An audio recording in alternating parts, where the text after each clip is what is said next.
Good evening, people. Good evening. Welcome, all United Real Therapy Army. Welcome to Going Behind the Headlines, unpacking this transfer, Man United deadline transfer talk. Not deadline, but Manchester United transfer rumours, as I would say. And what we're going to do tonight, we're going to unpack what is behind all of this. As you can see, the title of the show, we are LinkedFC. We are, here, social media FC, TrendingFC. That's who we are. I've got Mundo with me. Hopefully, a couple of people will be joining as well, jumping on the stream tonight. I cannot build this community without you guys. This is a collective effort. Please share and subscribe the stream. And let's unpack what is Chaos FC for me when it comes to transfers. Monitoring FC is already there. You know what? That's who we are. Yes, Saeed, you can be the moderator, bro. Big up yourself. So Mundo, talk to me. Obviously, as you can see on the photo or the photo that I used for the stream, there's Sancho, there is Haaland, there is a couple of other players that we're linked with. Give me your stance on Man United and this summer and where we think we're gonna go. The 3 or 4 positions we need is a centre half, quick centre half, a CDM, a right winger, and a striker. Well, tell me, where do you think, going behind all of these paper talk and these headlines, where are Man United going to go? And I'll start with first. Straight to hell. Are we going to go? Assalamu alaikum, brothers. Welcome, Baye. Well, Mundo, you go right ahead first. So what do you want me to? You want to know who I think we should get, or who do you think we're going to get? No. What is out there? What do you think about the whole Man United transfer? LinkedFC, TrendingFC, Monitored FC. What you think about that? And do you think we will be plugging the gaps, the clear gaps that we have in our first team? So it's a 2-part question. I'm not that confident because out there we've heard we're linked with Haaland. He's 100 million plus. Declan Rice, he's going to be about 80 million. Sancho's 100 million. Where's all this money coming from? They've already said we've only got 70 to 80 million to spend. Right, that's some bargain prices, man. Exactly. So you won't even buy Haaland's right boot. Sorry, he's left-footed, isn't he? You won't even buy his right boot for 80 mil. So I don't know who they're trying to kid. And they're giving Lingard a new contract to boost his value. I hope to sell him because although he's been a great servant for the club, it's time to move him on. We can get some money for him. If Pogba goes, that's another 60, 70 million in the pot. But for me, I as you said before, I don't believe anything until I see the guys wearing the shirt, mate. Holding that shirt up in the press conference. Because we've had it summer after summer after summer. And I wouldn't be surprised if they throw a bucket load of money at Cavani. But I still think his mind made up. But interestingly enough, City have just announced that Aguero is not going to get his contract renewed. I'm not saying, with his injury record, but 32, free transfer. I could see us ended up with him, and some obscure players, some who we've never even heard of, some under 21s. That's I think can be the extent of our summer, because I don't believe anything that comes out in the press, not a word. Do you think about the way? Do you think about how do you think the club doesn't come out to question a lot of these rumors that get a lot of the young fans excited, especially on social media, where we clearly not linked or with anybody of any sort, when we're clearly not serious about it? Why do you think that happens? The contrast between, this is for some of the older fans will remember this, but when we had David Gill and Ferguson, you didn't hear nothing, and then literally the first day of the transfer window opening, players would be stood there with shirts, and you're like, wow, where did that come from? Or you might hear 3 or 4 days before it's official. Whereas now, stuff's getting leaked left, right, and centre. It's all coming from the club to generate social media clicks and interest and to boost the value, the commercial value of the club. That's all it is. And because our club operates in that way and conducts its transfer business, what it leads to is agents and other clubs leaking stuff in the press as well. So our transfer dealings, every part of the negotiation is played out in the media, like Sancho last season. It's embarrassing. It is embarrassing. I'm sure there was plenty of players that Man United went in for many, many years ago that we missed out on, but you never heard about it. Now it's front and centre of the back pages. Constantly linked with players, negotiations being played out, we're leaking stuff, clubs leaking stuff, the selling clubs leaking stuff, agents leaking stuff. The fans are getting frustrated, and then we end up with nothing. We end up with what we ended up last summer, which is 4 transfers, none of which feature in the first team. So how are we expected to challenge for trophies when you're buying players and they don't even feature in the first team? We need first team guaranteed starters to improve our first 11, not up and coming 18-year-olds, a Donny van de Beek who the manager doesn't want, and Alex Telles who's a backup left back. That's all we got. If we have another summer like that this summer, and bearing in mind, last summer we were only just dealing with the beginnings of COVID. Now we've had a whole season without any fans, and they've got a perfect excuse. We'll probably qualify for Champions League, so I don't expect us to spend big in the summer. Oli Bumbaye, did you hear my 2 questions? No, can you repeat them, please? So basically, my question is, what do you think about the saga that follows Man United anytime it comes to transfers? We are, the TrendingFC, LinkedFC. That's all the nicknames we came up with. Part 2. Do you think the four areas in the first team, in the first 11 that we need to improve on? Do you think this new structure can improve that and can get the manager Ole Gunnar Solskjaer what he needs in the summer? So the first question, I'll repeat again. What do you think the whole of this social? I know that you're not too tough on social media, but there's a lot of hype. A lot of newspapers link us to players. The club never comes out and puts it, even if they did it undercover, you know what I mean? They got Neil Ashton. Neil Ashton, obviously, is the guy that hired to do the personal communication for him. He could come out and easily say, no, you know what, that's wrong, we're not linked with that. But secondly, what is more importantly, do you think this summer... Let me hit the first one. Ollie, the contract, do you think they're going to back their man this summer and get the 4 players that we need or the 3 players that we need to take us forward? Okay. The first part of the question, I wouldn't know who Matt Judge and did you say Neil Ashton is? If you didn't mention them, I don't have any idea about these. But well, let me tell you who Neil Ashton is. Let me tell you who Neil Ashton is. No, I heard you. I heard you. Don't worry, you have to tell me. I get you. Neil Ashton, what I'm saying is... let me just explain to you, because you know what? Maybe some of the people don't know either. So, guys, there's about 40 of you watching. Please like and share and subscribe. If you've not already subscribed, we cannot do this. We cannot build this community without you. You are vital to this community, because here on this channel, we don't go any of that kind of like clickbait. We're going behind the headlines and telling you what we think from the club, what they've done in the past, what this regime of Woodward, Matt Judge, and Richard Arnold, what their record, we're judging them on their record. So please share and subscribe. Neil Ashton was a guy who's been around Fleet Street in terms of media. Fleet Street was the old street where all the newspaper companies were all set up in London, and basically he's been in the game for about over 20 years. In terms of, I think he was the editor of the Sun and maybe moves into the Daily Mail. They all swap around anyway. But he's worked at majority of mainstream newspapers in this country when it comes to covering sport and football.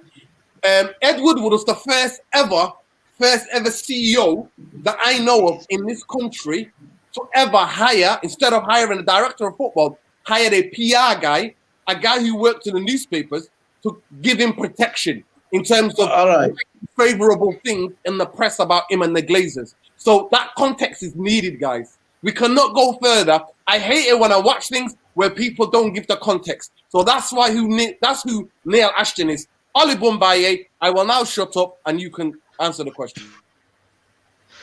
That was beautifully put, Dino. Thank you for that. Well, look, man, as Chris said, as Mundo said, sorry, we used to be like class. We don't hear anything. Next thing we know, we've signed, we're happy. Either we've signed some gem that turns into a great player, or we signed a magnificent player ready to go into the first team. This whole bunch of snotty-nosed tweeds in charge of the club, it's not so much what I think of them. I think of them what every United fan thinks of them. You know, they're crooked people, and the way that they've conducted themselves has not helped us going forward. But I think it's important for us to say, what do we need? What do we want as fans now that we are where we are, with the very real possibility? Congratulations, by the way, Mundo, Dino. Maybe 3 years coming up for Oli. What do we need and what do we want to see this year to go after Man City and go after a resurgent Liverpool and compete with Chelsea? We need to make it clear what we realistically want. I'm not saying we're going to go and spend 300 million. That's not realistic. But the investments are needed and some players are needed. And if we put out there what we want and we don't get it and shit hits the fan, then it's in our court to, you know, do what we need to do to start putting some pressure on and have some changes made, do whatever's in our power. So they're irrelevant to me, Nuruddin. I don't really dig them, you know. But what do we need? So for me, man, from what Chris is saying, it's not looking great. But if I had to spend the money that I've got somewhere in the team, I need a centre forward and Jack Grealish. Harry Kane and Jack Grealish. These are the two players that I think we can get. Haaland would be amazing, but, you know, the whole world wants Haaland. Everybody wants this player. Harry Kane, I feel, is a possibility if we're going to invest, and we have to, and the club should invest, given that we're second again. Because what planet are you on with that, please? Can I ask you a question? What planet are you on? No, bro, I'm on planet Earth, but if we're going to have a discussion, but listen, if we're going to have a discussion with no money, then there's no real discussion. If you want to start thinking about, can we get Ollie Watkins, Aguero, are we shopping at, flipping, farm foods, then forget it. Let's not even bother talking about transfers. But what we really need is a world-class striker for me, and I want Jack Grealish in. And if not Jack Grealish, then you have to go and get a proper sick right winger. I think attacking is where I would put my money. That's where I'd go. Defense, I'm all right. And I'm only saying that because we haven't got infinite amounts of money. So if you had to prioritize where you put your money, I go with the attack, bro. I want a striker, and he's got to be a top striker. And you need to get either Jack Grealish in or get me a mint right winger, because this will give us the ability to bring on players like Martial and Greenwood to really change a game, flair players, up top players. Midfield, we've got 7-8 midfielders that can all do different things. Defense, Lindelof, Maguire, Wan-Bissaka, Luke Shaw, Telles, Williamson. It's okay. It's not a complete disaster. But we need to be able to open teams up, and we need a lethal striker that's there for them crosses. And for me, the only reason I'm saying Harry Kane, and the club have to invest, they have to spend, is because he's 28 this year. He has to win things. It's starting to rumble now. Defoe said it. A lot of pundits are saying he has to go because Tottenham are not going to win the league anytime soon. He's not getting younger. And if they don't get Champions League, then he's there for the taking if we are willing to spend. And Jack Grealish is a United player. He loves United. His favourite ground is Old Trafford. And he can play anywhere across the front. And he can compensate when Bruno's out, if Rashford needs a break. He's just a great player. So those two players would take us to the next level. That's what I think we need to be looking at primarily. If there's extra money, you want to spend somewhere else, then, take your pick, but these are essential signings in the forward department. That's my answer for you. Right, so let me say who I would buy, and this is not who I want ideally. This is who I would buy with the budget that we supposedly have. Yeah, I would buy Patson Daka from Salzburg. Apparently, he's available for 17 million. Don't forget, Haaland went to Dortmund for around 20 million. He's a bargain. Trust me, 22 years old, great feet. The new Etu, apparently. He looks like he could be the real business. I'd go for him. Ismail Assar on the right, because I think you could probably get him for about 25 mil. And then if Pogba goes, I go for Camavinga. Hands down, go for Camavinga from Rennes. That gives you some pace, that gives you a bit of skill. And that's all that's affordable to us with our budget. Give or take selling one or two players. Because I think that it's a pipe dream if we think we're going to get Haaland and Kane, because they're 100 million plus. We're not buying any 100 million pound plus players. We've got to accept that. Our board is not sanctioning 100 million pound. We haven't even got 100 million. No, in the total budget. 100 million to spend anyway, and the rest of the money is obviously going to the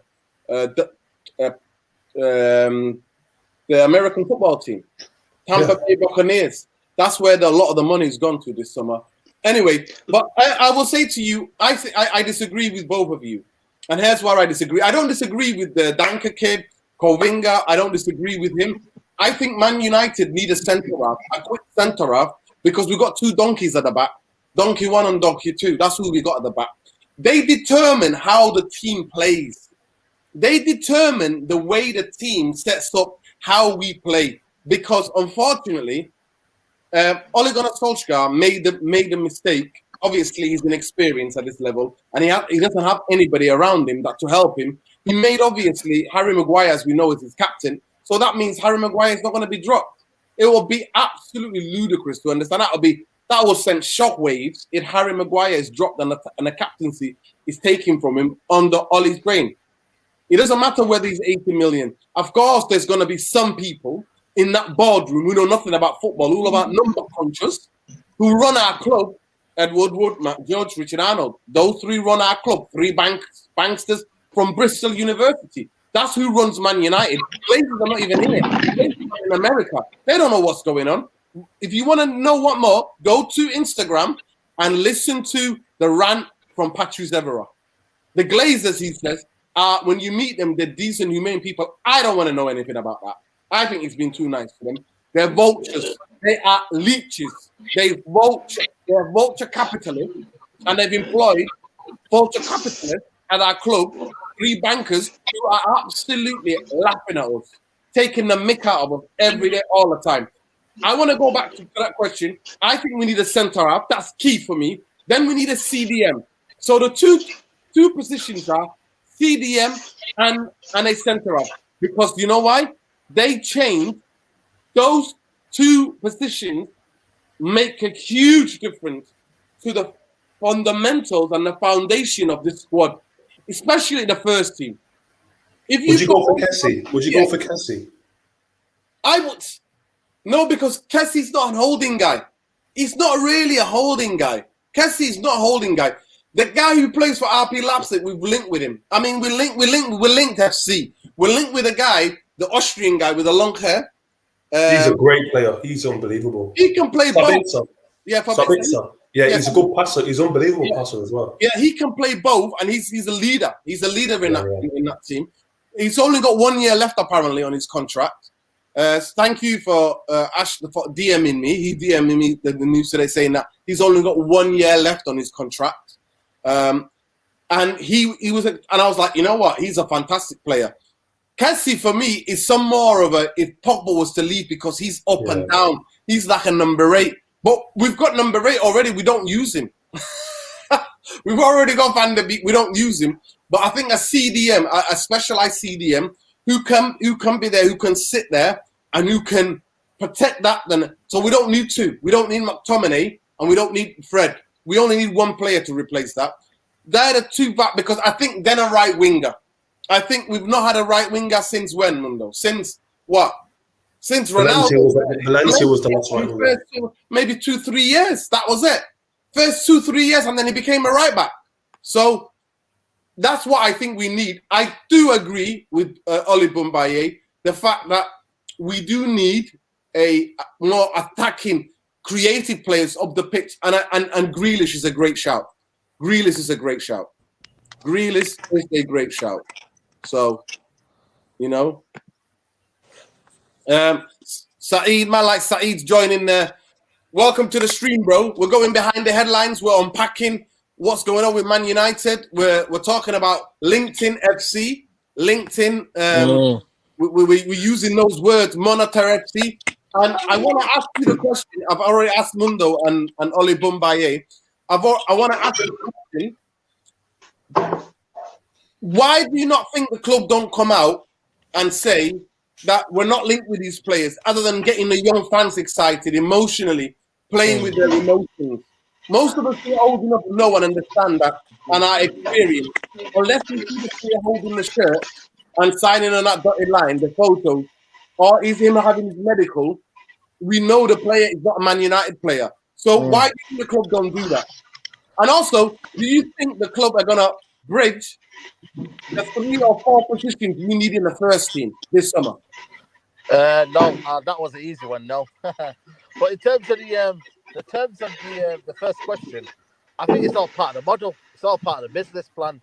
It's all part of what we are probably going to be ingrained to for the next 10 years now. I think this will be the new model. You know, we work within, get the young talent, nurture the young talent, work one from what you have. You know what I mean?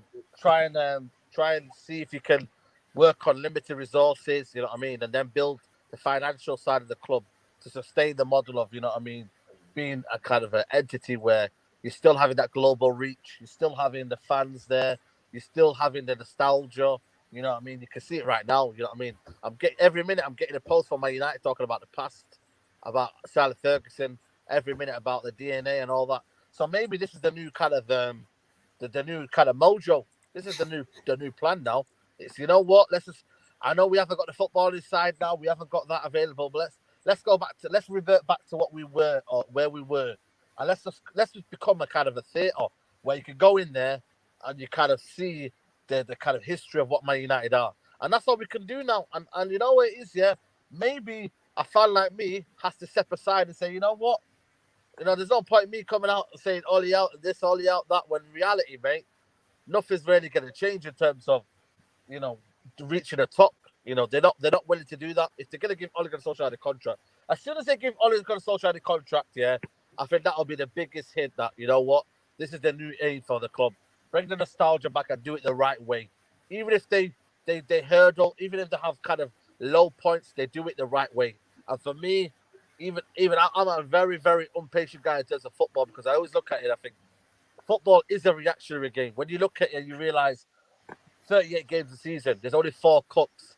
You know what I mean? We're meant to be fans. You know, there's a lot of banter going on. There's a lot of, you know, football can be an everyday thing, because every day you're getting a bit of, you know, debates here and whatnot, and who's the best player and whatnot, and this and that. So when I look at him, man, I just think for me, maybe we, you know, just have to say to yourself, this is what we are, and this is the new plan of the PR, DNAFC, and they want to keep it like that. And it's a sad reality, mate. When you look at today, I don't know if you see the news of Aguero leaving.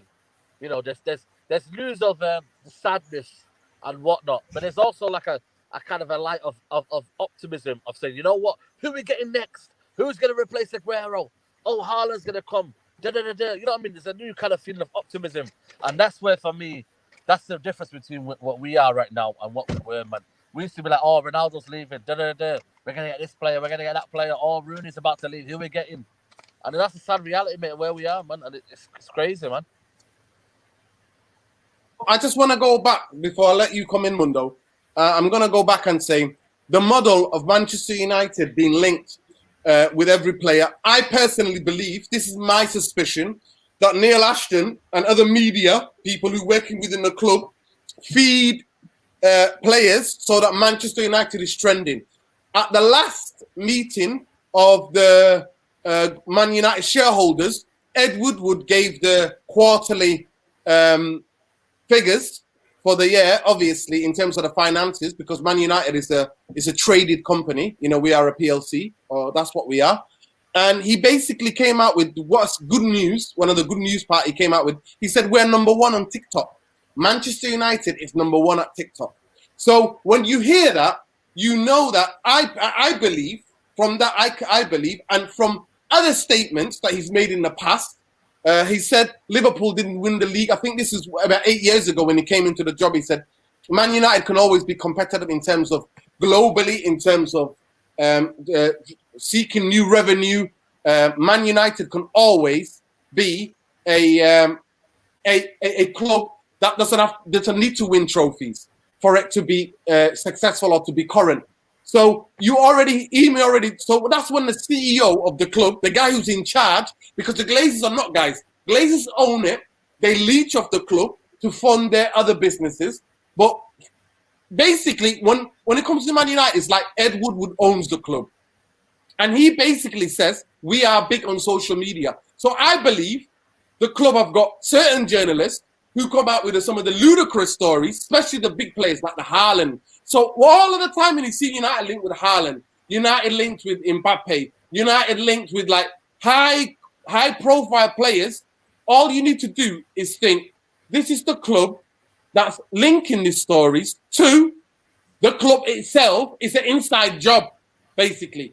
Because when Man United trend on Twitter, when Man United are trending number one on TikTok, and all of the other channels, all of the social media, more eyes come on Man United. Hence why the Glazers can then go on, and Woodward can then negotiate to get more commercial deals to the club. Hence why Man United are always in the news. The sadness thing is that because of our global reach, that can happen. But that can only take you so far before you're no longer serious. Man United would always have a global fan base, but will they have a global fan base that's relevant on social media? As I see already, as when I walk around the city, I cycle around the city, I see more Man City shirts than I have ever seen in my life in this city. I have ever seen in my life in this city. I go to the parks, it's lockdown, I see kids coming up. Kids have got tracksuit, Man City tracksuits. That is happening. That is happening, guys. And it's going to happen globally as well. It's micro, macro. That is what is going to happen. So I personally think Man United leak all of these stories. Neil Ashton or other people, they've got other communication experts who leak these stories to the press. They've got 4 or 5 journalists that are favorable to the Glazers and Ed Woodward and the regime at Man United.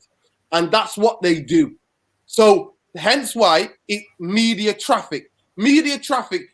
Somebody a couple of years ago, I think, or maybe a decade and a half ago, Mundo, I mean, you can correct me if I'm wrong, but somebody came out and said that in the days of being bad publicity are gone. There's only publicity. There's not bad publicity. There's only publicity, and publicity is good, regardless where it comes from. Mundo.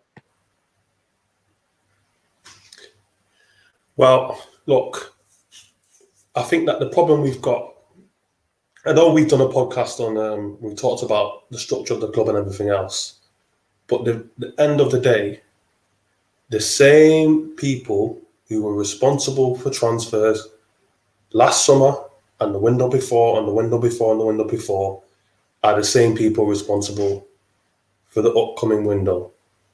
Don't anybody be fooled into thinking that this restructure means that somebody else is dealing with transfers. Because, and this is the other thing that annoys me about these owners and this board, they think United fans are stupid. They think we're stupid. Look, I've done my due diligence, right? I don't want to go too deep on this, but I've done my due diligence, right? I've looked at the Manchester United structure. I've looked at the Bayern Munich structure. Bayern Munich are probably the best run football club in the world, right? So I've done a comparison between the two.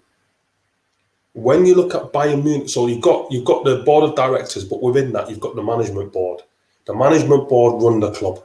The board of directors, you've got your non-exec directors like your Ferguson and your Charlton and the rest of it, but they have no power. The power lies with the management board that runs the club day to day. When I look at Bayern Munich's management board, they've got Hassan Salihamidzic, who's their head of football development. They've got Oliver Kahn. They've got Karl-Heinz Rummenigge. They've got some guy who's like some leading sport scientist on their management board running their club, right? When I look at Manchester, are you on mute? I think you're on mute. Majority of them ex-players, Bayern Munich players. Ex-players.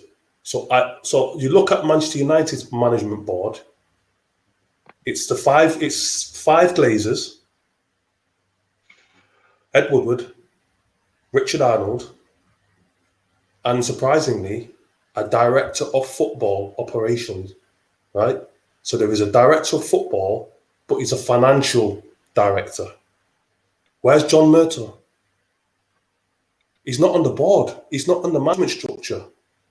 So he's a football director, but he's not a director because he's not on the man. So he's got nothing to do with the management of the club. So what is that role? I don't understand what that role is, because your director of football or your football director, whoever it is, should be on your management board, right? When you look at Ajax, for example, Mark Overmars is on their management board. Their CEO is Edward van der Sar, the football people. So when it comes to transfers, yes, Murtough might be shaking hands with the agents and meeting this person and that person, but the deals are still being done by the same people. So are we going to get? So what's going to change? Nothing's going to change in my eyes. It's going to be the same as we experienced last year. And that's what we said before when we did that special. We looked at the structure. Those of you who've not watched it, please find the structure. We talked about the Manchester United restructure, and we talked about it. All of this is smoke and mirrors, because if you look at the hierarchy of Man United, we did that on the Straight Jacket podcast early on today. Shout out Saeed. Please get into 30,000 people. Let's get into 30,000. Straight Jacket podcast, brilliant podcast, where everybody says their honest opinion. Cheers. Ole Bombay, I'll bring you in a minute, but that's what the structure is in terms of he has no say. He's been there for 8 years. He's been promoted from within. Nobody's been employed from the outside who've done the job. Like we said, we've got Campos, we've got Mochi, we've got Mitchell. There's other, that's to name 3 at least, footballing directors that we could come, and they can come and look at the whole structure with fresh eyes from the outside and see and have real power. That is not happening, guys. But Oli Bumbaye, I'm going to bring you in now. What do you think of what Mundo said in terms of the structure? I mean, look, let me be pretty blunt here.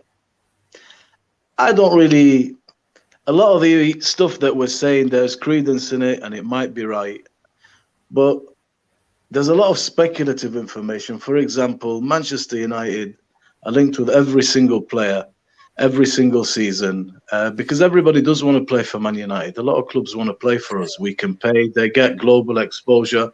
And I'm not going to I wouldn't waste my time saying, no, this is not true. That's all they'll be doing. Ultimately, we've got a new footballing director, and we've got Darren Fletcher helping him. And we need to just wait and see who we signed this summer in the interest of the team and going forward. That's pretty much it for me. I'm looking at the football side of things because, look, the board, they do have their shortcomings.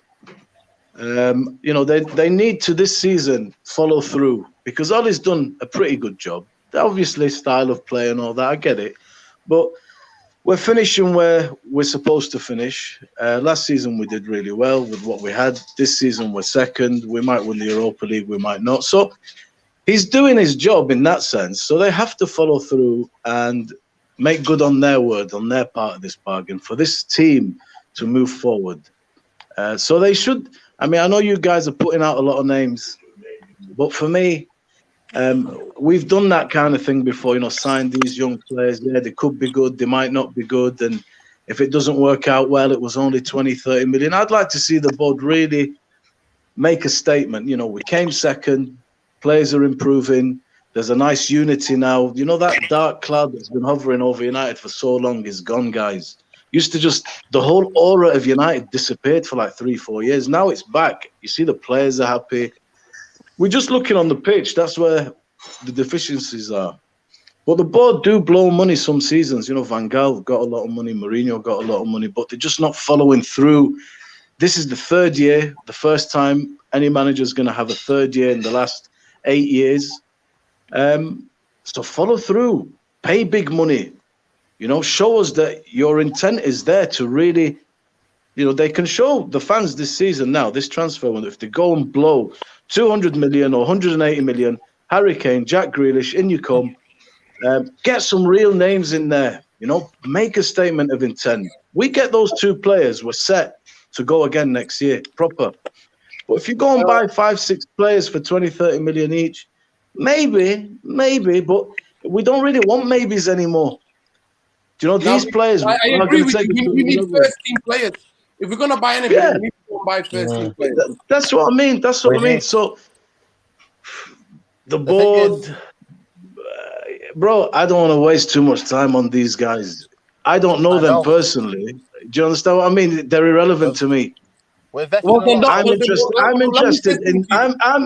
interested, my friend, in the team and what we signed. That's what I'm looking at. That's my level. What they do or don't do, only time will tell, and then we can come out and revolt, and then we can either have empathy with Ollie if they sign a load of crap, or these, you know, maybe players, or if he does blow 250 million, the summer said, right, Harry Kane, Jack Grealish, or 2-3 top world-class players. Now we've got a team. Well, Ollie, sorry, mate, you know what I mean? You were backed. This is crap. You've got to go. Or we're going to reap the dividends. It's pretty much that simple to me. Well, all I would say is that, right, I'm going to post this to Saeed and Mundo. Yeah. Do you trust Ollie with the money, even if that money was available? Let's say on a fantasy, let's say 180 million was available, knowing that Man United have spent maybe in the last 3-4 years, they spent maybe on net, they spent 65 million. That's how much they spent in the last 4 years, 3 to 4 years. That's how much Man United spent on net season after transfer. Do you trust? I'll go with you, Saeed. Yeah. You trust Ollie with this amount of money, knowing that what he has around him, knowing that the structure's not there? No, not for me. You know what it is? Yeah, I don't think it was about structure. I just don't believe he has a kind of a footballing knowledge to find out what he really needs. And you know what? I was speaking to Dominic. Shout out to Dominic from United Source. What is the kind of philosophy that he's buying into? What is the philosophy of his own kind of footballing style? Because at the end of the day, we're making a lot of excuses, you know. We brought in Donny van der Beek.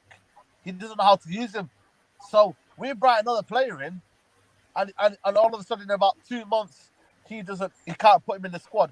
And again, we're going to have this conversation, it's not one of Ollie's signings. Well, maybe we need to look at the bigger picture. Maybe it's him, and maybe we need to say, right, have we got a manager that has a philosophy and can work, I can buy a player that suits his philosophy? I'm not sure. A lot of it was recommendations. You know, the one Daniel James recommendation, the one Harry Maguire, we were desperate.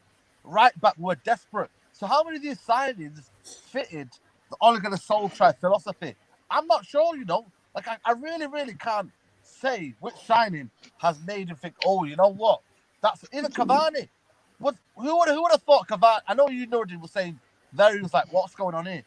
Is that an Ollie signing? I'm not sure. So end of the day, he doesn't have a say in it. But when he does have a say in it, how confident are we as fans can say, you know what? We're going to be confident enough that Ole Gunnar Solskjaer, who said he's not a coach, can get his management team to coach this player. I'm not sure. You go and get Grealish now. He'll probably play right wing. And I know Grealish can play on either side, but is he a right winger? Who else do you get out there, like, you know, that can fit the mold of Solskjaer? There's not many out there. And I'm thinking, that's why I'm looking at it thinking, go and get Ten Hag.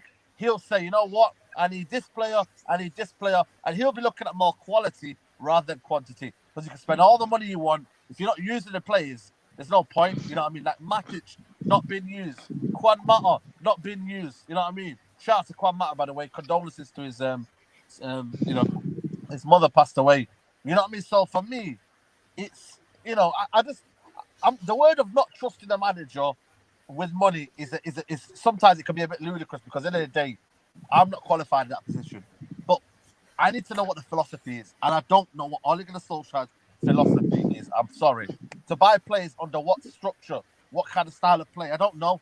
You know, I'm just gonna buy fast runners, people that press well, but they're not good technically, like McTominay and Fred. You know, it's just the same old story again. Can I come in here a second, boys? Yes, of course.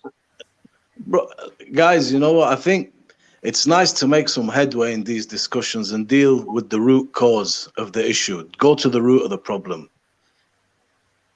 We're looking at a team. We're looking at a manager. Does this team need a few players? Answer is definitely yes. No matter who comes in, I think this team could do with 2 players. If Cavani goes especially, you're going to need at least 1 striker. You can't just go with Martial. And then you can't really rest Rashford. Mata is not part of this team, man. Mata is not part of this team. Matic is a guy who's been really good at United. I know you guys don't like him. I rate him highly, Matic. And I always called for Matic last season to play. And since he came from Maria, I thought he was sick. But he's also a guy who's got 2 years left, but he's not a guy that's a problem. He's not going to moan, I want to play, There's nobody really at the club that I'm thinking we have to get rid of this player. All I'm seeing is whether, you think this player could go, this player is not good or whatever. Okay, fine. But we need players, whether it's a centre-back, whether it's a CDM, whether it's a right winger, whether it's a forward. And any manager that comes in is going to need at least 2 of those to fill 2 of those positions. I think personally, a striker, a world-class striker, is very vital to us because we're not like Liverpool. We can't play like Pep with this false nine sort of thing. We've been a club always with every manager all the time who have had great strikers. And when you've brought Cavani and you've seen the kind of difference a real centre forward can make. And Greenwood is an amazing player, great talent. But part of buying 2 attacking players is giving you the ability to say, right, it's 70 minutes, Tony or Mason, you're fresh, tired legs, go on, change the game, flair, attack. Right now, you look at the bench last few games, it's like, shit, man, who can you actually bring on? Who can you actually bring on? Like Chelsea, Pulisic comes on, Havertz comes on, Odoi comes on. These are serious players, can change games. They're forward-thinking players. City, Mahrez, come on. Friggin' Phil Foden, come on. Sterling is out sometimes. You come on. Bernardo Silva, come on. They got Ferran Torres. They got a lot. We need that. We need that. Especially it's showing now at tail end. So the board, it's simple. We need players, no matter who it is, whether it's Oli or nobody. If you're resigned to the fact that Oli's your manager, which is likely to be, and half of the fan base might say no, half might say yeah, for different reasons. But let's say he is. You can't change the board. What are we looking for? What do we have the right to expect? I think we have a right to expect, on the back of what the manager's done, to bring in some serious players to show us, right, we're going for it. We spoke about Mourinho last time, 82 points or something. Right, we need to go and catch City. Let's go. Here's an extension to your contract, but guess what? We're going to buy you Lee, Grant, Dalot and Fred.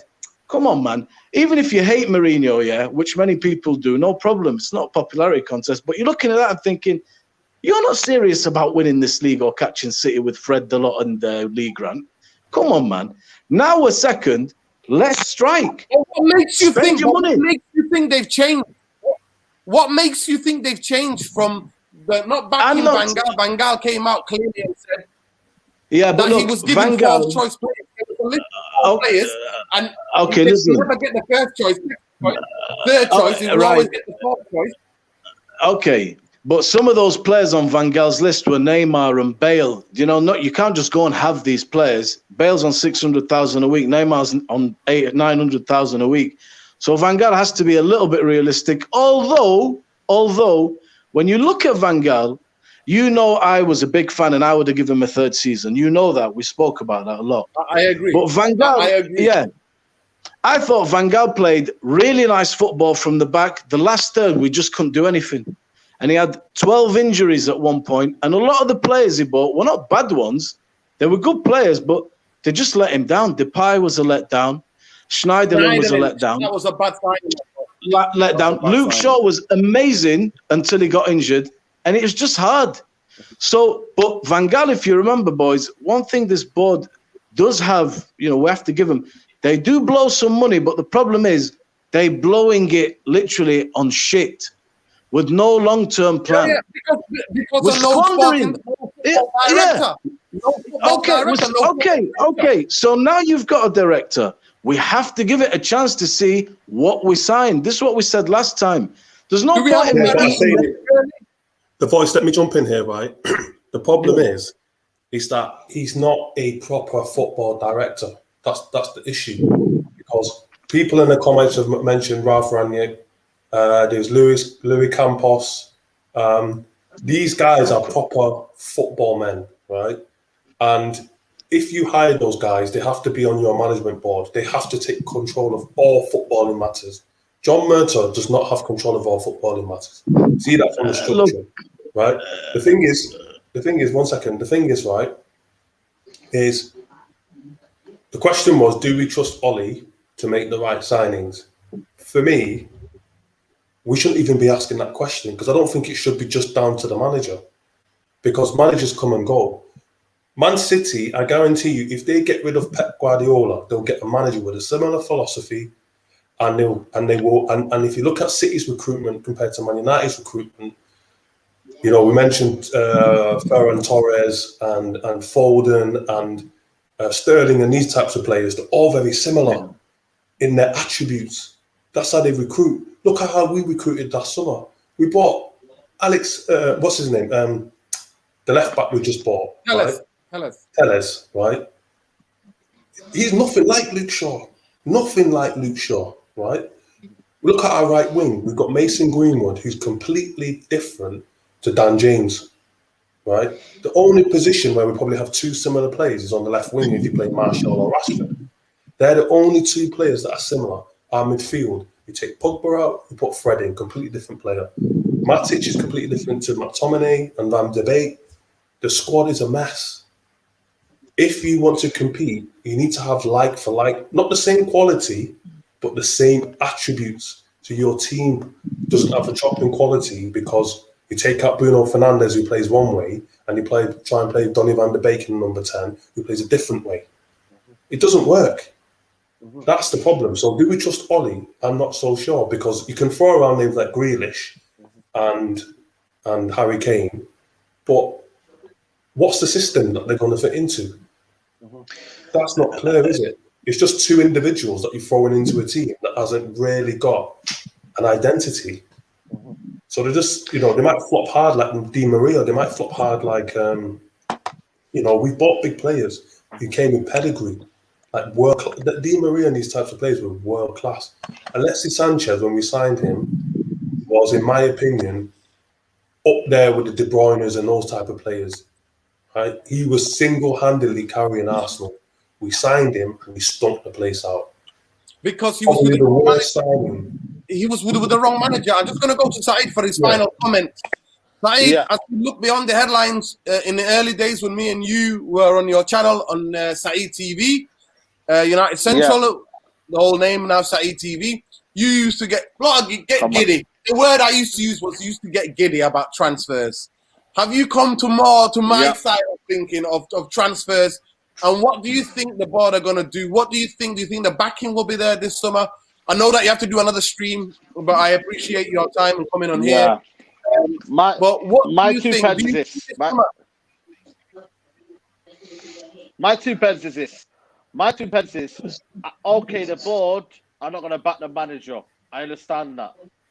So you know what the thing is for me? The reason why I want the manager to then be sacked is, let's have another manager who could do the best of what these guys have got then. So maybe go get Ten Hag and said, you know what?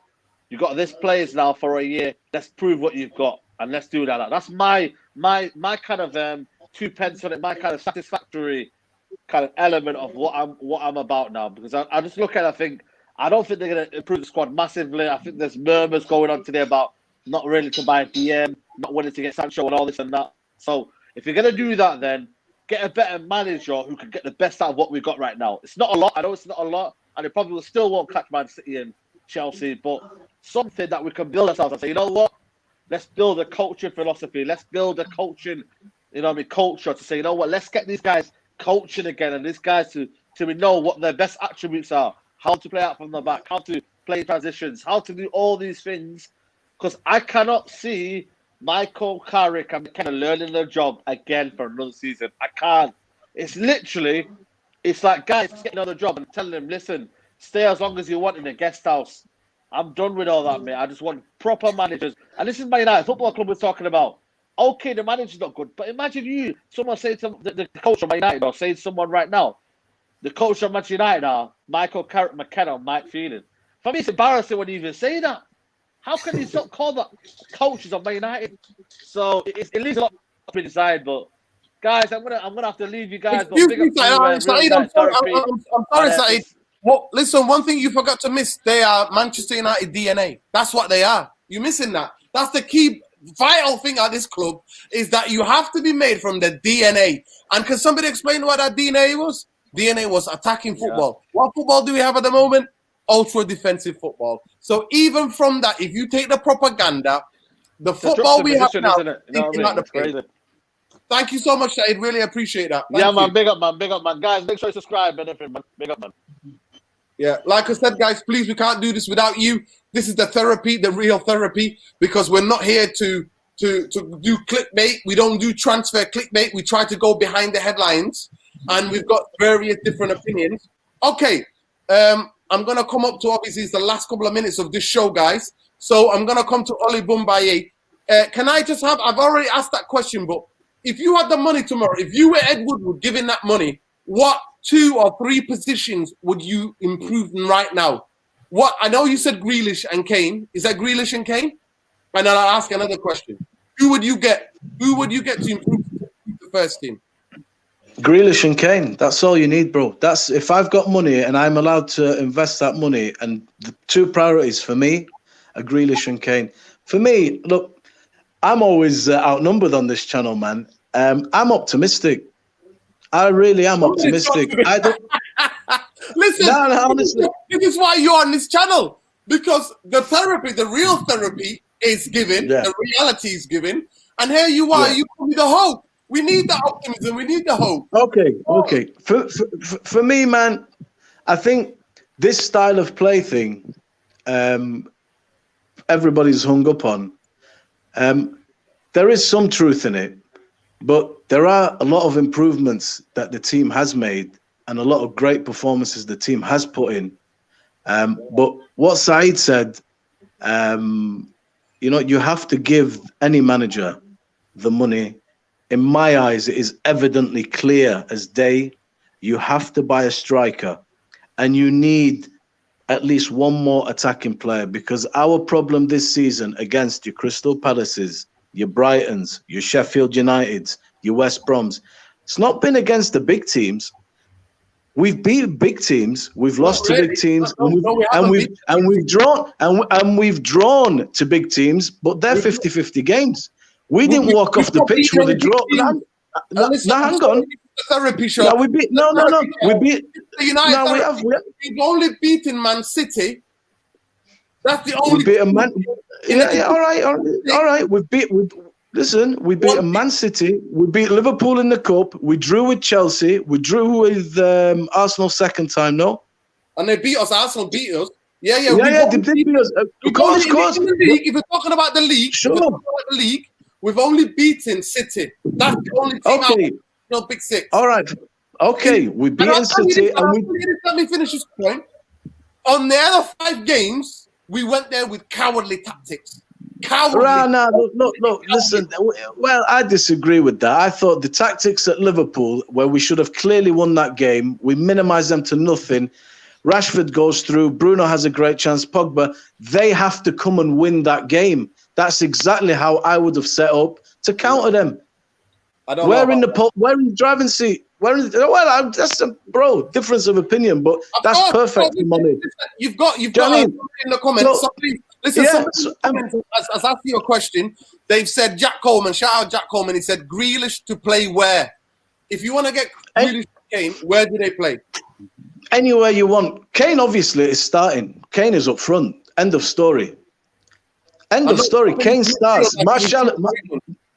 Martial is relegated to the bench. Kane starts. End of. Martial is the second striker, and he comes in and plays on the left sometimes. Jack Grealish comes in, bro.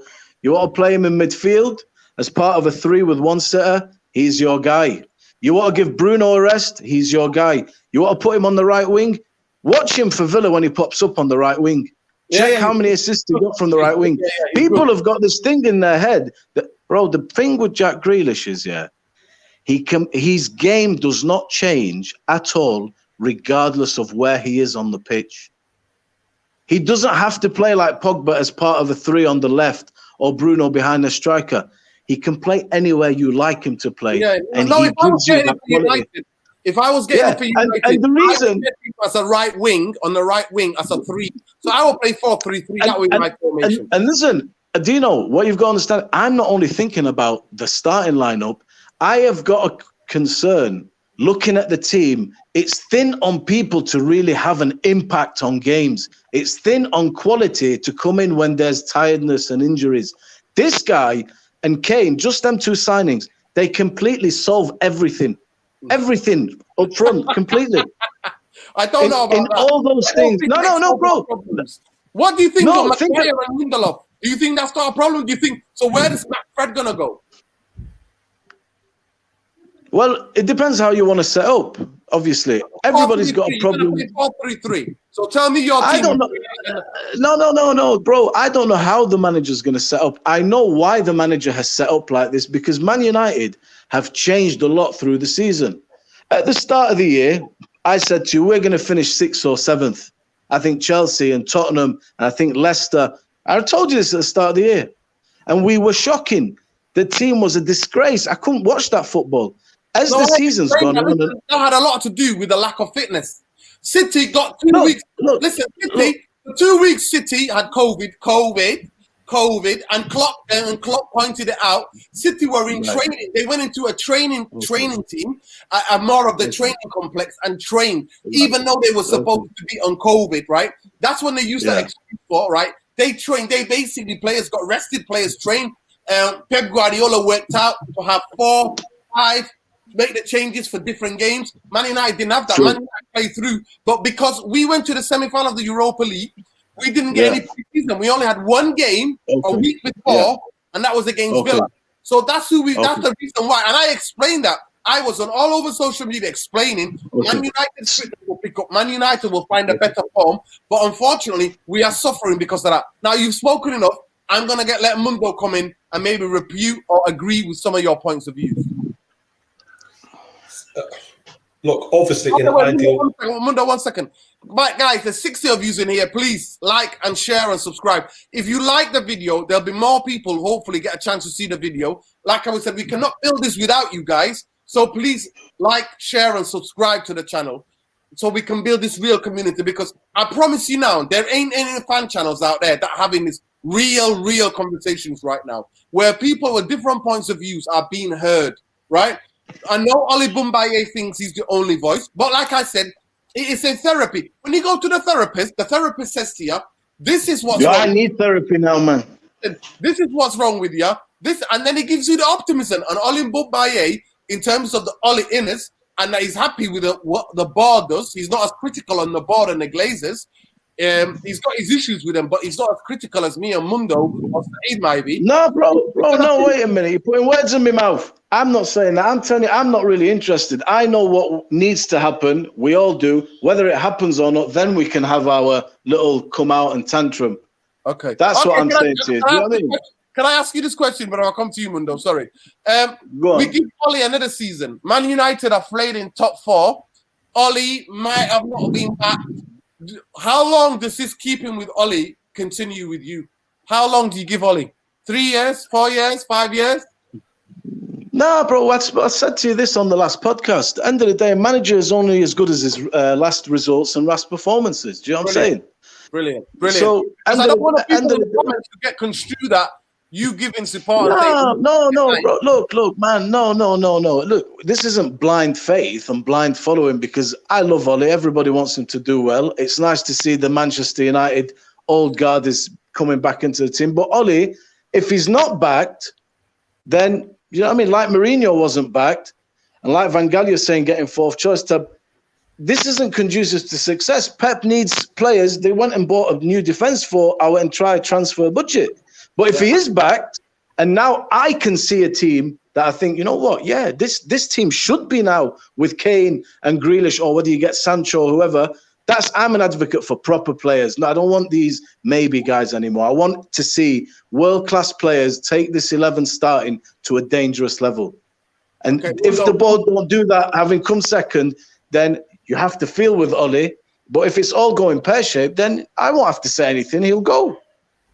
Yeah, well, maybe that's what he's looking for. Mundo, come in. Sorry to interrupt you. I think that, yes, Harry Kane is a good player and so is Grealish. But if you think that if you helicopter those two into our team, it's going to make our team bridge the gap to Man City, that's a big mistake. Because let me say one thing. Harry Kane plays for Tottenham. Tottenham have got a better midfield than Manchester United. Probably comparable defence. And their goalkeeper, Lloris, is probably up there with De Gea. And look where they are in the league.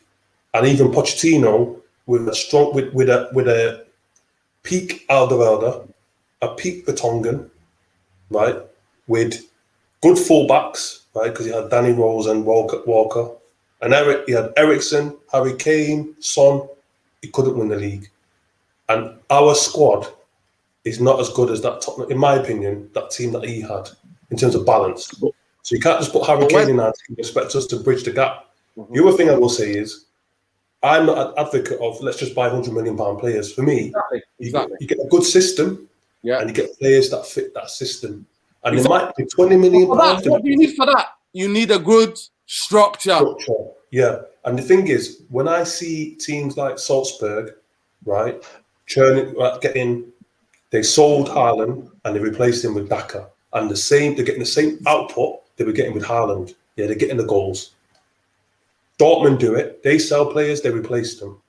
Why is our scouting system, why is our structure not as good or better than teams that have got a smaller budget, haven't got the biggest brand, biggest name like us, yet they're getting these cheap players? Look at Wolverhampton, Leicester. Look at Wolves. Yeah, look at Wolves and Leicester in our own league. Look at Leipzig. They've just sold Upamecano, and now Konate, the other young 21-year-old centre-half they've got, is linked with Liverpool, right? And I would take any Upamecano. I know he's gone to Bayern Munich already, but I would take Upamecano and Konate any day over any of our centre-halves. Can I just make one point here, boys? What Chris is saying, we used to do, and in the last podcast, I said I'd like to see our team find these guys. But what you've got to realise is Manchester United is the pinnacle. These Austrian teams and these Dortmund and these Leicester and that, they're where the players go for us to buy them and City to buy them. When we find a player, we're not here to make him something and sell him on. He's at the pinnacle. That's the difference. We're competing at the highest level for everything. We used to buy players and develop them. We never bought... Bro, we used to buy players and develop them. Yeah, I'm not saying we didn't. But you're talking about what they buy, and we buy from them. We don't make the players to sell them on. That's their game. We're here they take the risks and they develop. And if they're good enough, then we buy them. It's not the other way around. So I think it was a mix. On the Fergie, I think there was a mix. Yeah, there was a mix. Big world players, big stars, and then we'd also develop our own players. Our current manager was plucked from Norway, some unknown from Molde, who we know now because he managed them. But back in '96 when we signed Solskjaer, right, or '96, '97, whenever it was, we plucked him from obscurity, right, and Ferguson had a knack of discovering players from lesser teams and lesser leagues, right? Ronaldo was, yes, obviously he was on the radar of a lot of clubs, Ronaldo, as an up-and-coming player. But he came through Sporting Lisbon's youth team and we bought him. He didn't go from Sporting Lisbon to Borussia Dortmund and then we bought him from Dortmund. We bought him from Lisbon. You understand what I mean? Yeah, they're a feeder club for us. Go from Everton to Newcastle and then we bought him from Newcastle. We bought him from Everton. He came from Everton's youth team. So under Ferguson, we had a history of getting young players from their clubs, not allowing them to move to other clubs and then spending 100 million on them, which is what we do now. We allow them to move from Dortmund, like Haaland, for example. We had 2 opportunities to sign him. He went from Mulder to Salzburg for 3 million. He's gone from Salzburg to Dortmund for 17 or 18 million. And now for us to buy him, we have to spend 100 plus million. That's 2 opportunities we had to buy this player. Yeah, but you've got to understand, do you want to deal with Mino Raiola and go through that Pogba stuff all over again? At a certain point, the club has to make better decisions and sacrifices. Can I just say something, Oli Bumbaye? Mino Raiola was not his manager. Mino Raiola became his manager when he went to Dortmund, to his agent when he went to Dortmund. His dad, and he's got another agent that represented him. Mino Raiola comes into it because Mino Raiola has got good what he deems good relationship with super clubs, the Real Madrids, the Barcelonas, that's the Juventuses. He's got he's got a relationship with those super clubs. Okay. Before that, okay. we could have got Haaland, but guess what happened? I don't know if any of you guys have heard this, but basically, somebody at Man United was supposed to ring them at 9 o'clock, right? At 9 o'clock in Norwegian time. Guess what time they rang? 10 o'clock UK time. And then, so the person that the club have got in charge, this is about 7 years ago, this is right. Manchester United was supposed to have a meeting with the club, with Mulder and Haaland's representatives in Mulder at 9 o'clock in Norwegian time, European time. Man United rang them at 10 o'clock. So that just shows you behind the scenes how Ferguson will never have done that. Never would have done that. But that just shows you what Woodward's in charge, what happens. And again, Ollie went on the plane and tried to persuade him to come to us. That's when Raiola got his hands on Haaland. Hence, Haaland didn't want to come. Even before that, we had that young guy who played for England on Wembley against Bellingham, Jude Bellingham. Bellingham got shown around. Carrington had Fergie there. I think Bobby Charlton came down. All these guys, his family were like, nah, son, better not go here. This club ain't going anywhere anytime soon. Go and learn without any pressure. Go and learn and establish yourself in Dortmund. And that's another thing I'm saying. But that's where I agree with both of you. I agree with Mundo that we bought Ronaldo and Rooney. And I also agree with saying it that we have bought some players that made it, like Louis Saha. Louis Saha was around the English leagues before the Premier League, before Man United went and bought him. And Van der Sar as well. Van der Sar was at Fulham. He was well established, played well, and then we plugged him. Bro, we've bought Luke Shaw, we bought Amad Diallo in. So there is a mixed bag, but I think the stage where this team is at right now, and having seen this type of maybe players, yeah, this guy's doing good, there's always a risk. If you go and look, you get what you pay for in life. If you want to fuck around. By the way, Oliver, I'm not laughing. I'm laughing at the comments. Martin Taylor, breaking news. Haaland, Ndidi, Varane, and Sancho coming this summer. Believe, they said to me, believe. Bro, if you want to mess about with these players at this point now, then, it doesn't go good, and the manager's the fall guy, okay, so be it. But as a Man United fan, now, this is the thing. I'm a fan. You want to go, bro, and just get the best in class, the proven to take this club and this team to the next level. We need a goal scorer, really. We do. No matter who comes in. On Martial's 4 goals this season, yeah, his highest tally, I think, was 14 last year. Other seasons, it's 9, it's 10. It's a Firmino job. We need a striker. You have to buy a 6 striker. Let me ask you this question. Let me ask you this question. Can I just make a correction, please? In all competitions last season, which was a strange season, Martial scored 24 Premier goals League, in all competitions. I said Premier League. 4 goals this season. Yeah, Figures. He was Premier in double League. figures. Dino, go and look at Martial's scoring record in the Premier League. Last season, he got... And can I just say that? The way we played... Listen, can I just speak, please? 1 second. I've got to say, as the chairman of the Martial FC, the way we played last season, we shared out the goals. It wasn't all the balls to Martial. That's why with Mason, Rashford and Martial, between them, scored 60 goals. They scored more than Liverpool's. Liverpool three, which were the league last season. They shared the goals out. They were setting each other up. They weren't being greedy. Let's get that fact as well. Because you're making out like Martial was up from by himself and the whole team was playing for him. No, they were not. On the contrary. On the contrary, I think part of why I like and I'm interested to see where Ole goes third season is that first season. That first season, this team was short. Lukaku went, Sanchez went, Pogba missed half the season, and we came third. Greenwood was introduced. Martial and Rashford swam. They were exceptional. We were all thinking we're dead this year. There's no backup. We were mint. And this year, bro, Martial... To be fair, they were tired out. By the time it came to Seville, they turned it on, and after that game, Yeah. But look, anyway, took a bold... You know what? I'll let you say your final piece to wrap up the show, Mundo, and I'll let you say your final piece as well. Please keep it short and precise because we've gone over an hour. We've got about 50 people in here. Please like and share and subscribe. We cannot build this community without you guys. You are the community. You are the therapy army.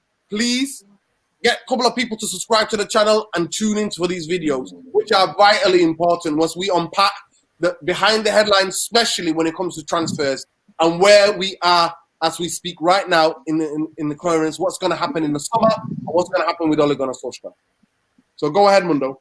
Wrap up comment. Right, my wrap-up comment is this. I'm going to end on a positive. If I see our board with this new structure and Ollie sign 4 players of the right profile, I'm not talking about big names and big money, talk about the right profile, then I'm happy. Because then I know that they've got their thinking caps on and they've changed their approach. It's about the profile of player. I want to see the right profile of player. What's the profile? What's the profile? What's the profile we're looking for, Chris? What we're looking for is, for me, I want to see players that are mobile, players that are technical on the ball, players that are adaptable. Players that pass forward? Yeah, players that pass forward. We've got too many limited players that don't want to play safety first balls, are too static, they don't move, and that's why we see the level of football we see. And that's why Bruno's performances are up and down, because he's got no movement in front of him. And when you see him playing for Portugal, he's got movement left, right, and centre. And I want to, you know what? If you ask me the right profile, I say I want more players like Luke Shaw. That profile of player in our midfield, on our wings, and up front. Okay. We've got somebody to support you. We've got Jacob OC. Bruno has created 3rd most chances in the league behind Grealish and Kane. So this is something to support your case is you making for Grealish and Kane. Wrap up, please. Can I have your wrap up comment, please? Yeah, so okay, you want adaptable, technical, mobile. So you want Jack Grealish, basically. Adaptable, any position you want, technical, mobile. That's, Harry Kane. These 2 players, for me, take us a long way. The football only plays... 4 or 5 goals. We don't just need 2. That's the point. We need 4 for or 5 me, goals players. Yeah, but okay, in an ideal world, but in terms of financial constraints, we're not going. If you need 4 or 5 players, you're talking about serious money, unless you're finding gems. But if you aren't guaranteed, take this team next level, go into games like this is a strong team with a strong bench, ready to challenge and should be winning with these players every game, expecting to go into games, bust teams up, then I'd say Ollie's equipped. And if it doesn't happen and the football's dog, then it's like, well, sorry, man. You know what I mean? I'm off board now, bro. But right now, from what I've seen throughout the season, from start to now, with what we're lacking and who's possibly going to go and the bench that we've got, this man needs at least 2 players. And I want guaranteed players who have Grealish, Kane, they've still got mileage in them. And they're Prem proven and they're high quality. And bro, like you said, Bruno wants quality players around him. He'll improve. The team will improve. It's like Pogba comes back in. Everybody's like, you see what Pogba can do with his presence? All right, bring Harry Kane and Jack Grealish in. Let them play. And then if I'm seeing the manager, but can't say I can't give him the money. I'd give him the money. He needs the money. This team, forget the manager, this team deserves now to be taken to the next level, coming second, to go and challenge. We don't want to do a Mourinho again. Second, you know what I mean, competing with the big boys, and now you're going to go and get me 2-3 obscure players. That's rubbish. That's not going to do it for me. So we need players, man. My final comment, the one positive note I would end, according to reports on some of these in-and-out journalists and some of these journalists that are used by the club, apparently a centre-half is a paramount for Man United this season. And what they reckon is one other player. So most likely Man United are going to sign 2 players. So apparently CDM, according to reports, CDM is not in their mentions. So McFred, as Oli Bumbaye likes them, they're going to be staying there, which is, I think, is absolutely incredible. That for that fact that they do not understand that those 2 need to be broken up, and McTominay needs to be played as a number 8, and Fred has to be played as a number 8, and we need to get a sitting guy. It's shocking to me, but at least they're thinking. Apparently, they have their thinking cap on. We need a centre that can go straight into this team that can help us. I also agree with the voice that Grealish we could do with. I'm not sure about Kane. Too many ankle injuries. When these big players, at least Harry Kane misses at least third of the season every season. The past 4 or 5 years, he's missed at least third of the season. He's got weak ankles, and I think he's only got maybe 2 or 3 years. That's why he's lacking pace. He's not as pacey as he was because these injuries are taking their toll. He drops into midfield more so that he can be involved in the game because I don't think he's as pacey as he was 4 years ago or 3 years ago. That's my opinion. Everybody listen to me. Everybody has their opinion. Everybody has their opinion. Like you said, get Kane. United are going to win the league. That's what you're telling me. I'm saying to you, Man United might have a chance if Grealish, definitely, I think Grealish is made to play for Man United. I've doubted him in the past. This season, it's made me eat my words, and I'll put my hands up, both of them. I'll put them up, right? And say that Grealish is a fantastic player. Man United could do with a player like him because he's got that Man United swagger. He can take the ball anywhere, anytime, any place, looking to create. So, guys, centre-half, at least we can expect this season. Can they take advantage of this Corona period? Like I always say, can this club really back their manager? Now they're going to give him a 3-year contract, apparently. We've already discussed that, and that's what's going to happen. 10 million a year or 9 million a year, if you believe the reports that are out there. Would they back their manager? They've set up this kind of structure. Can they make people like me and Mundo and all of the skeptics eat our words? We hope so, because we rather be wrong, right? Rather be wrong, and we'll put our hands up and admit it, we're wrong, than Man United to do well. Because at the end of the day, we're Man United fans, and we want Man United to get back to the glory days. Glory, glory, Man United. Anyway, guys, thank you all for tuning in. Please like, share, subscribe. Please share the channel with your friends, your aunties, your uncles, even the man with a dog down the road. Share the channel with him. If he's interested in football, if he's interested in real therapy, this is where he's at. This is where he needs to come to. Peace, love, light, always. Take care, guys. See you in for the next video. Peace. Peace.